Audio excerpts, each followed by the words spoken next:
What I think operating a trucking business was going to be like, I thought it was going to be like this. What is going on, everybody? Darrion Williams, CEO of James Drayage, and welcome back to another episode of Shift Happens. Today, we are going to take a little personal dive here and talk about what it is like owning and operating a trucking business in California. So stay tuned here. Should be an exciting one. So for anyone who does not know, I have a sports background. I played in the NFL, mostly for the Cowboys and the Broncos, and I've done some entrepreneurial stuff, in between that and buying J&S Dredge here about 6 months ago. And this is really going to serve as like my on the ground experience in operating a trucking business, particularly here in California, where it is very difficult, and there's just a lot of rules that really apply here that in some ways don't apply in other parts of the country. And so um, I think the first big part about really operating a trucking business in California really has to do with all the extra kind of rules and regulations, particularly an operation like ours that is operating out of the Port of Oakland there. There's just a whole lot of extra kind of rigmarole that we need to go through. So we're talking about, carb stuff. We're talking about clean fleet things, AB5 rules, how you can classify drivers as employees, how best practices around a lot of those things. And so the first really big key thing in operating a trucking business in California really has to do with like the extra regulatory kind of rigmarole that you have to go through as a California operator. And so what does this mean in California, particularly at the port of where we operate at the Port of Oakland? There's a lot of extra kind of compliance things. This is CARB, clean truck mandates, EPA guidelines that we need to abide by. On a California wide basis, there's like the AB5 rules, right, around, B2 employees and contractors, kind of the distinctions between the two and what drivers can and can't be within that, particularly, if they can turn down dispatches or if they're like deemed like a vital part of your operation. And so just kicking off there is increasingly more difficult, I would say, maybe even a little bit more difficult than I had expected to really manage kind of all of that compliance risk, we'll say, and do so in a way that is really a value add to the business and to the industry as a whole there. The kind of second really difficult thing I think in operating a trucking business, and this is talked about, but it's really difficult to really wrap your mind around until you're in it, which is the cash flow, maybe problems with trucking companies. So, and really not a cash flow problem, we'll call it like a cash conversion problem, right? Oftentimes you can look on a P&L and you could say, oh, look, we made, you know, $300,000 just for easy math, $100,000, right? But trucking is kind of one of those industries that is just a notoriously slow to pay in, particularly if you are not factoring those loads, right? Which a lot of these kind of loads out of the port we don't factor, and so now we do factor over the road, and kind of there's this interesting middle ground that happens there with like using kind of some of our over the road stuff to, fund the operations in the short term while we collect longer term payables. But really I think a big key difficulty is managing that kind of cash conversion within the business. So like I said, let's say over the course of a week, for simple math, you have $100,000 of receivables. Let's say that you're paying your drivers what you're paying your drivers. You are paying for fuel. You have kind of the operational overhead of things like insurance and kind of regulatory things that come up, and you can often especially if customers aren't paying on time, pick your head up and say, look, man, where's the cash in this thing? And so I would say that maybe even more than the regulatory problems, although the regulatory problems in some ways make the second piece of this thing a lot more difficult, but the cash flow, cash conversion cycles within this business are very kind of difficult to deal with. Starting to manage it a little bit better recently in here, 6 months in, but it's been a roller coaster in the first 6 months here. And when you're, and then I'd say maybe third here, a lot of trucking is fundamentally firefighting, right? And so what does that mean? That means someone's broken down on the road. They need to get a good truck. Someone's gotten into an accident. We have to manage that. Some customer, gives you a bunch of information on, and this is something that just happened a couple of weeks back. We sign a contract with a customer. We're moving forward. We're doing it, and then the work starts, and really the scope of work is completely different than kind of what you had agreed upon there, right? And so not only are you like fighting the fires within your own organization, but then you're also fighting the fires for your customers, because sometimes maybe they might not even know, how things need to be, or that there's a lot more work that you need to do with, for instance, in this particular case, floor loaded loads versus pallet loaded loads, right? And uh, these are just kind of things that are coming up and consistent and often happening. And so you can very often find yourself really just firefighting, right? And hopefully, if you have a good team, which we do, the fires are less intense and easier to put out, particularly once you start layering in different, not just systems, but layering in different levels of people understanding who needs to do what when these problems do arise. But I would say that that is a very difficult part of operating a trucking business. And then kind of moving on, what got me into trucking, something, what made it. Okay, so now moving on from there, some people are probably wondering what sparked my interest in trucking, and logistics really in general, because we're not just a trucking company, but we also do warehousing and other kind of logistics services.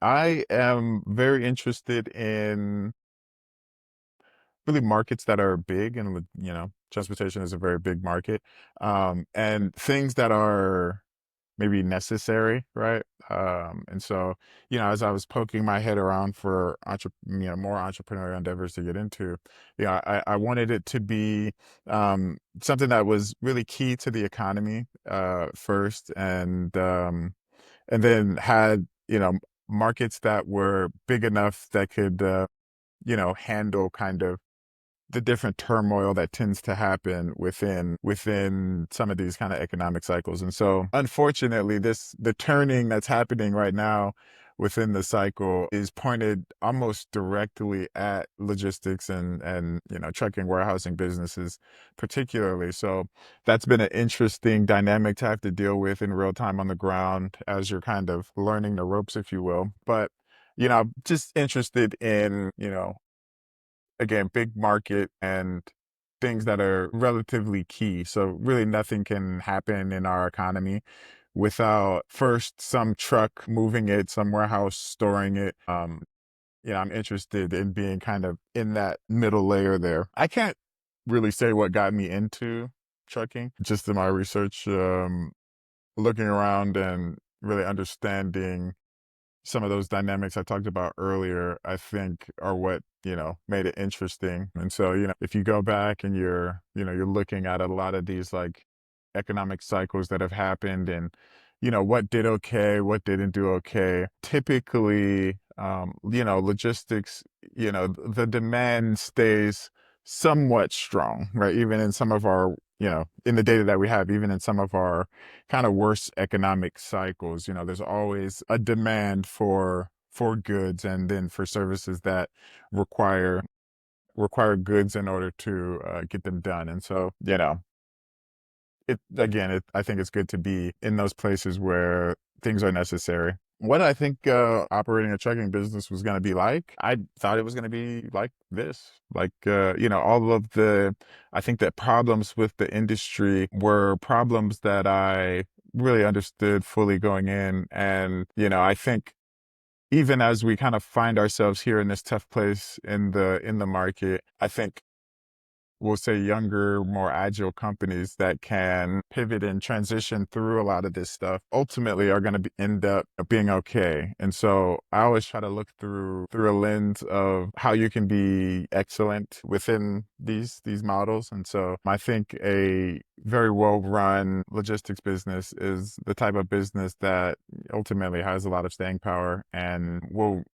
ultimately really always have demand because, as I said earlier, goods are always going to need to move. Services that need goods are always going to be happening. And if you can position yourself as someone in the market that does those things well, then you will always have work to do. Okay. So it's been 6 months here. Which is really still the early days, but I guess what were the early days, first 30, 60, 90 days like during the transition and just from an operational perspective? And I think really I don't think there was too much turmoil early on. I think the hardest part about these things is ultimately transitioning over kind of ownership structures and getting employees to buy in, not just to new ownership, but also to newer ways of doing things. I find often that, particularly if someone's been doing like one job, one role for a long time, one very particular way, people get locked into the way that they do things. I think it's just a human thing, ultimately, not that, you know, some people are good or bad. It's just that human beings do not like change. And so when change happens, people tend to resist that. Really, no matter how good it is for them or for the company. And so, the early part of the transition, which I would consider us still being in, it's ultimately mostly about how do we make the things that the company does well better? And then how do we take the things that, the company isn't doing well and, supplement those with ultimately better, kind of more robust systems that make those things a lot easier to do. What were there surprises during the transition? I think the big surprise to me was like how the cash conversion cycle, probably just understanding how inefficiently cash converts through a business like this. I thought I had a pretty good understanding of it, but it is just very difficult, particularly, if you get customers that are paying slowly. So you have a bunch of real costs for these services.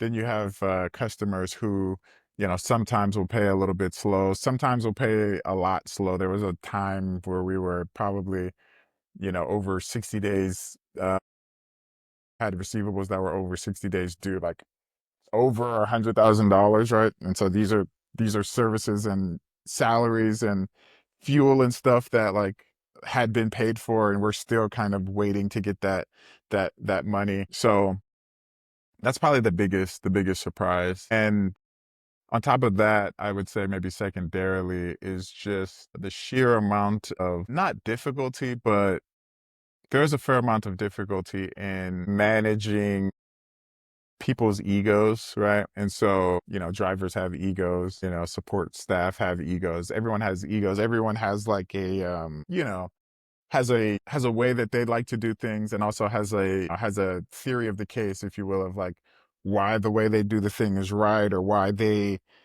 should make more money, or, whatever the thing may be. And oftentimes you're just trying to go through and manage people's kind of expectations and make sure that people kind of understand where we are, particularly with the drivers. I found that those are, you kind of have to handle the drivers just in a very kind of delicate way, and speak nicely to them so that you really don't run into any problems, because if you do not have drivers, ultimately you do not have a service. I think about moments where I made rookie mistakes. I would say I have made those, and for the most part, those rookie mistakes have been accepting current ideology as the thing that's good to do. And so, yeah, I think I touched on it a little bit earlier, but oftentimes there's a way that things have been done, or there's a person doing a particular thing, or, you know, there's just entrenched ideology, right? And my rookie mistake may have been believing some of the entrenched ideology, maybe a little bit longer than I should have, right? Whereas maybe the best thing to do would have been to come in and just rip the band-aid off and fire the people that needed to be fired and, change the things that needed to be changed quicker, because ultimately those things still needed to happen, and in some ways still need to happen, and we're working through those things, but it just takes a lot longer and is a lot more painful kind of when you don't do it quickly. And yeah, probably I would say the biggest mistake there. Let me see if I can think of other kind of big mistakes. We need value here. I think, yeah, I think that's probably that there. What was another one? Moments where I thought, what did I get myself into? Okay. Oh, no, go, Alicia. Let's go. How would I describe it? Okay. Okay. How did California's trucking regulation affect daily operations? So how do California's trucking regulations affect our daily operations? I think really the big one is the carb and the clean, clean vehicle side. There's just a lot more energy that needs to get spent on compliance than you would like to, and a lot more human power, man, woman power that needs to get allocated towards ensuring that you're doing things the right way. And, ultimately, I think the difficulty in the industry lies in competing against people who have no interest in doing things the right way, right? And so, we find ourselves in a position where we are really trying to do things not just the right way, but in the best way that it is possible to do them. And when you find yourself competing against people who really don't care about, hours of service, who really don't care about really any of these rules and regulations that are set out, then they're willing to do everything that you're willing to do for less money. I think it really affects the industry as a whole, right? And so we've seen that kind of happening here in the midst of the whole, the tariff storm, right? We're going to see volumes here start to spike. What is it, June 19th, right? So we're starting to see kind of the volumes here go up a ton out of the ports on the West Coast here after the pause. But during the what I would say is the height of lower volume into the West Coast ports, we had a lot of these carriers that were then going to our customers who in some ways aren't playing by the rules and don't have some of the burden that we have, willing to do stuff just for a lot cheaper prices. And so we have customers coming to us and saying, oh, well, we want to renegotiate the rate because, Bob said he could do it cheaper. And in these moments, sometimes you want to say, well, just go let Bob do it. And then you wait until Bob messes it up and they come back. But it was really a type of environment where you wanted to hold on to as much revenue as possible. So we ended up having to let go of some of that margin in order to really survive the moment there. But yeah, these regulations really make it absolutely, tumultuous to operate a trucking company fleet in California. Does carb compliance impact our operations or plans? Absolutely, right? Like you can't buy older trucks, limits kind of the flexibility you have on recycling the fleet. I can't remember. I was reading this somewhere. It was some kind of think piece or article from some major publication, but the guy was talking about the carb regulations. It's like they're like gravity, it shapes the very nature of our reality here. And so, a lot of what we're planning for and trying to do is kind of shaped by those carb regulations, and particularly on like the asset, we'll say when you're thinking through kind of, CapEx stuff to buy more trucks and things of that nature. Like it just becomes difficult because now you have to buy a new truck, but you can't, but you can only buy a truck after a certain year, and it can't have so many miles on it, and or it needs to, there was even, luckily they got rid of this thing, but it needs to be a battery electric powered vehicle, which we are, have talked about probably ad nauseum on this program, but it just makes that stuff a lot more difficult, and all of that stuff just costs a lot more money, and it's eats into a lot more of your margin kind of as it is. And so how does the cost of business in California compare to my expectations? I would say I was expecting difficulty and higher costs, but I wasn't quite sure I was ready for it. The insurance is madness. We just renewed our insurance, and no matter, we did a ton. With kind of new safety plans and retooling kind of where our trucks are going and how many miles we're going to be driving. And, we probably spent almost 2 months kind of ironing out kind of this insurance renewal plan. And lo and behold, we come back and like our insurance is exactly the same with less miles and more safety and more compliance. Our insurance stayed exactly the same. And that's just because insurance companies just aren't willing to in some ways even do business in California anymore. So we saw a lot of carriers drop out of the market for in California for really the same reasons that it makes it difficult for us. And so there's just too much compliance. There's too much risk for them, right? Lots of natural disasters, but also a lot of theft. I'm sure for the insurers, it is very difficult. There's also just the fuel cost, right? So we are eyeing an expansion to other markets, Texas being one of them. And it is just shocking to look at like what the cost savings is going to be in a good way for things like fuel, for things like yard space, for things like potentially insurance on the other side whenever we renew again next year. So, I think being a Californian operating a trucking business like this, particularly at this size, you're like a $16 million revenue business, right? You got a good chunk of assets, you're decent size. You're not big by any standard, but you're certainly not tiny. It is just very difficult at that scale to do things the right way and do it in like a cost efficient manner because of how difficult it is. And now I understand that why everyone dislikes California so much. It's one of those things as like a California native that you can't truly understand unless you're like running a business that is tied to a lot of these regulatory approvals and hoops that you need to jump through. And so once you spend enough time in one of those markets, you realize like, yeah, California is crazy. And so that is where we find ourselves. Everything costs more, literally everything, compared to a market like Texas, where we are going to be expanding to soon. How would I categorize, how would I explain California's trucking landscape to someone from another state? It is ultra regulated. It is insanely expensive. There's way more risk. And, if you're not dialed in, you could get hurt. Right. But if you are dialed in, there's a fair amount of upside there, which we are dialing ourselves in and luckily going to diversify away from this market with a good chunk of our business. But it is not for the faint of heart. Hold on. So what have I learned about managing drivers?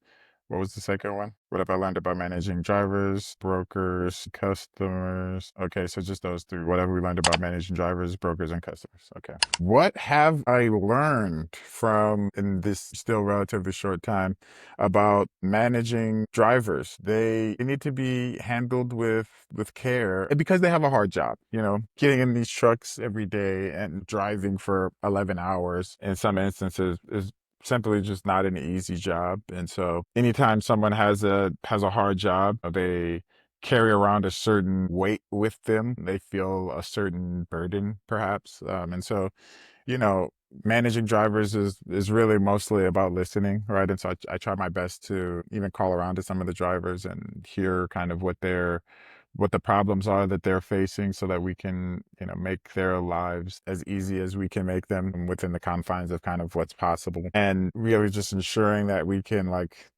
ultimately, as hard as the job is, like if you treat people with good dignity and respect and like you pay people on time, then, a lot of the problems go away. And so luckily we do a good job of doing those things. And so don't run into really any issue from the drivers. Now, managing, we'll say brokers and customers, a little bit different. I find particularly on the broker side, you just have to be a lot firmer with them. Everyone wants something for not that much, right?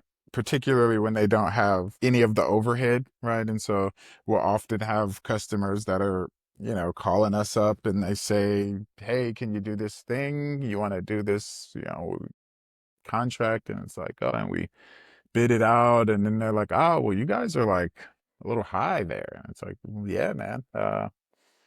And they say, "Okay, well, actually, we don't like that. We're going to go in this direction." Even in the short time I've been here, we've had kind of one or two customers that have kind of reneged on their cheap offer to come back to us and say, "Okay, we get why it costs a little bit more to go with you guys if we don't have to deal with some of these problems that we're running into the market." And so, really, managing their expectations on price as well as their expectations on service quality. If they don't give us all the information or give us everything that we need in order to do our job at the highest level, becomes kind of a big part of the job. And so, I spoke a little bit earlier about a customer we had who, I think we did like, you know, I don't know, it was like we did drayage and transloading and over the road stuff for them, right? And so, you know, we do the drayage. The point of the transload was supposed to be pallet load only, right? And so, we get our labor together and we have what we need to get it done. And we open up the trailer and it's just floor to ceiling with these little boxes that now need to be palletized and shrink wrapped and sorted and separated before they could go onto the trucks. And the trucks are already here so that they could start taking them down. But it's going to take us, you know, a few hours to do each of these containers from like an unloading and shrink wrapping perspective, because we hadn't planned for the excess labor that was going to be necessary on that day. And so, you have, the customer's a little bit upset. We're also a little bit upset because it's like, listen, man, you didn't give us the scope properly, right? And so had we had all the information we needed up front, we could have quoted you properly, but also we could have made sure that this happened a lot more efficiently, without the need for, you know, extra time. So, managing customers is really the same. I would probably imagine as in any industry, you have to really do what you say you're going to do, and do it at a high level. And, you know, ensure that everyone's kind of happy there at the end of the day. So I can't remember if there was anything else outside of that. Okay. So what are the tools and systems that save us from chaos? I think you got to have a good TMS system. I don't even know if which one that is like as important as the fact that you have one and you have one that can speak to other areas within your business. And so us internally right now, we're actually kind of building out kind of these bespoke kind of connections that will connect everything in the back end. And I'm hoping we have that stuff done in the next few months or so, because, this business has a lot of moving parts and there's often a lot of like manual labor that goes into all of those moving parts. And so I think as much as you can reduce the amount of manual labor that needs to go into these processes, the better off you're going to end up being. And so, we have a couple of good TMS systems that we use, one being for our over the road operation, Truckpedia, which, I think is a good tool, and, it allows to kind of expedite a lot of information gathering and dispatching. I think Samsara is another one of those where it just makes, updates easier for customers, where you can share links to where the stuff is or just keep them automatically updated ever so often. And then for myself, and this is a thing I'm trying to get the rest of my team on board with, but just like using as much AI as possible. I think about kind of what I'm able to get done sometimes in the evening or in a day, and it starts to be significantly more than what I was able to do a few years ago, certainly in an evening and a day. And I think the more you can get people on board with using whatever the best tools are for the job, then ultimately the more efficient your operation is going to be. The less questions people need to ask you because they can, their questions are just being answered, frankly, by someone that's way smarter than you. Um, and then the tools that kind of come along with that, which empower you to, we're playing around with like content creation with AI. We're playing around with automation with AI. Or, like I said, we're like, building out some internal tools that are going to use AI to kind of link a bunch of these things and make sure they're all talking and we can have access to all of that stuff. And so I think as much as you can to save yourself from the chaos, just use software. There's a VC investor, his name's Mark Andreessen, and he had this thing maybe 2 decades ago where he said software was going to eat the world. And in many ways, software has eaten the world. If you don't have a good software system, TMS and all these things that, are prevalent in the industry, then you're just not going to be as well off.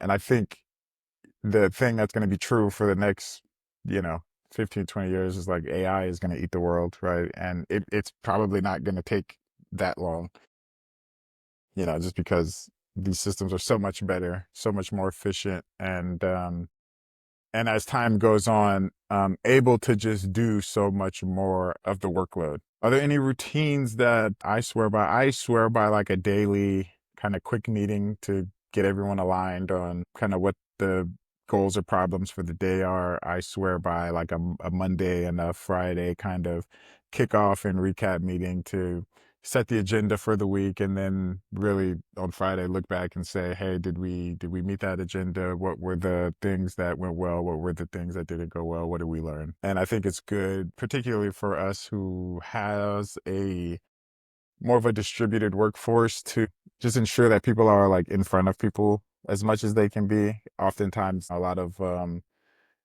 digital work is like done hiding behind like thumbnails, and I think that's just a dangerous thing in the age of AI, where like I'm like almost 100% certain that in 2 years AI is going to be able to do most of what a person can do on a computer. And so if you are not a person there with like interests and things, then it's probably not going to be as good for you in the next wave of kind of what we see here. And so, in that Monday, Friday meeting, I just like ensure that everyone has their cameras on, and we actually have a fun little routine we do where, people that don't have their cameras on or like we're late to meetings throughout the week have to sing a tune for everyone, which is a fun little pastime that we've created.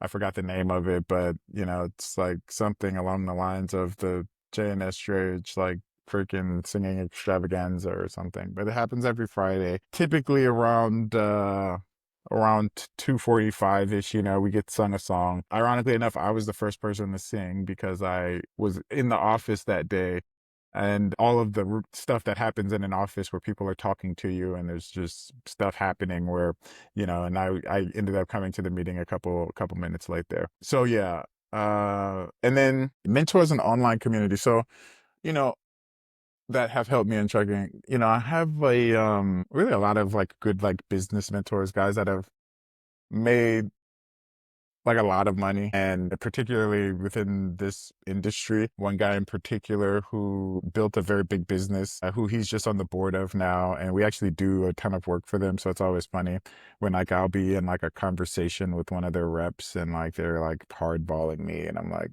yeah, yeah, I'm almost like, man, I just want to call my guy right now and just tell on you because you're being so difficult. But yeah, I think any good, reasonable person has a mentor, even if you're just like an employee. Like you should have people that you aspire to be within the organization or within another organization. Like I think it's very dangerous if you are the type of person who just is stagnant and doesn't really have a desire to get better or to learn from things or people around you.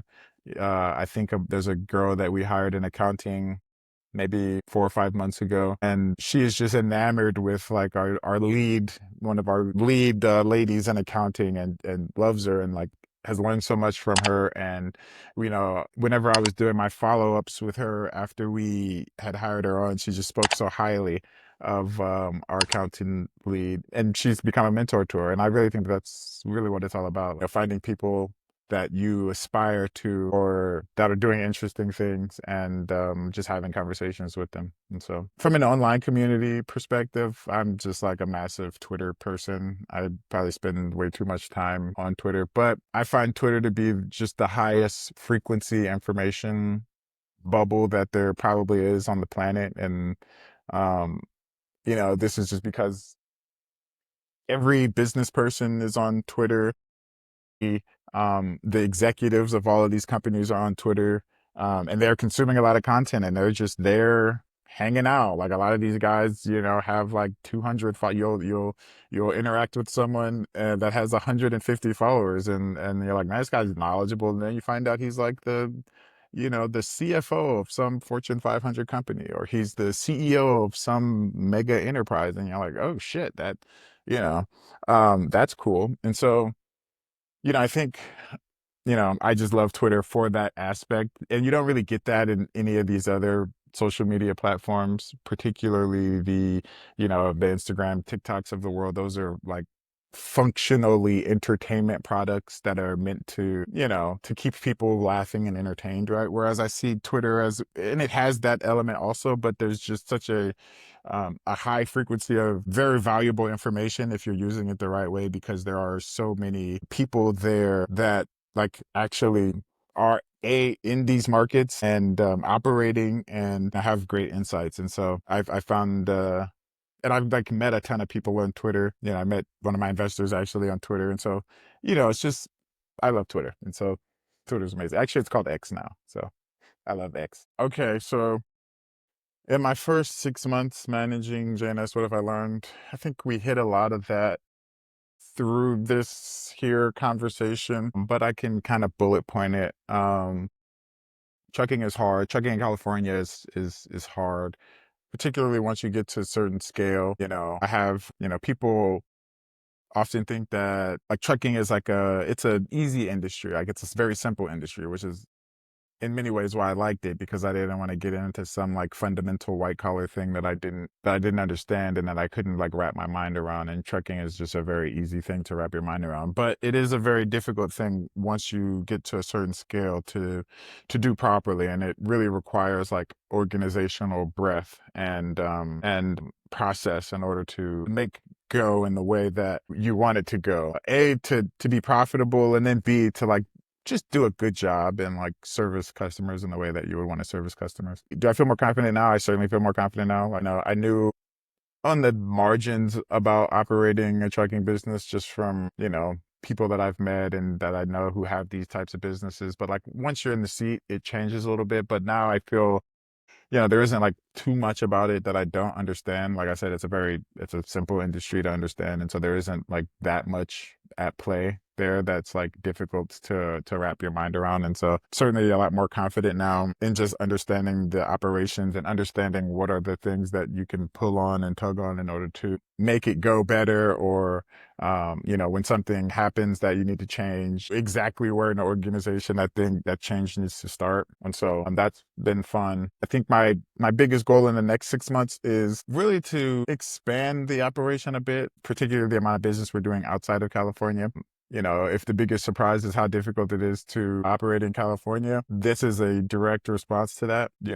Finding ways to operate, because we're doing a pretty good job of, kind of doing this thing on like a distributed basis, doing it out of other states, and then eventually a lot more business out of other states, I think is a goal of mine. And so the first kind of push of this will be us kind of expanding our operations to a market like Texas, where it just is fundamentally easier to do.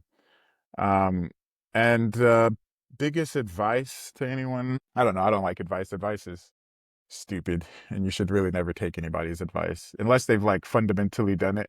And even if they have done it, they've never done what you're doing right now today. Everything is different. Everything is like bespoke to who you are, to where you are, to the moment in time that you're in. I think the mentor that I have that built a very big business, when I asked him about advice, he gave me a similar answer to what I just said, which is like, bro, I can't help you because I grew my business in a fundamentally different era than you're going to be growing your business in. And so nothing that I say can help you. I can say to do a good job, provide a good service, and like do everything that you can to, to do right by customers and to be personable and to sell yourself, to do those things. But outside of that, advice is really bad. Not just for the people who are asking for the advice, but then the people who give the advice, I find, because very often people they just don't know, right? And so, I even have had people giving me advice and they just don't know, um they just don't know. And so I always just nod and I smile and I thank them for their advice. And but I immediately log that to some place in my brain that will eventually forget that little tidbit of advice because it is not as useful to me myself within the context of what I'm doing. And so yes. And there we go. That's this week. Shift happens. Give us a yeah, a like, a follow, a like. Yeah. If you like it, freaking like it and subscribe, like, yeah, yeah. If it brings you value, if shift happens, brings you value, please like share it with someone that you know and maybe give it a little thumbs up there. I don't have any more takeaways and I hope everyone has a spectacular week. This is Darrion Weems, CEO, JNS Trades, and that's shift happens.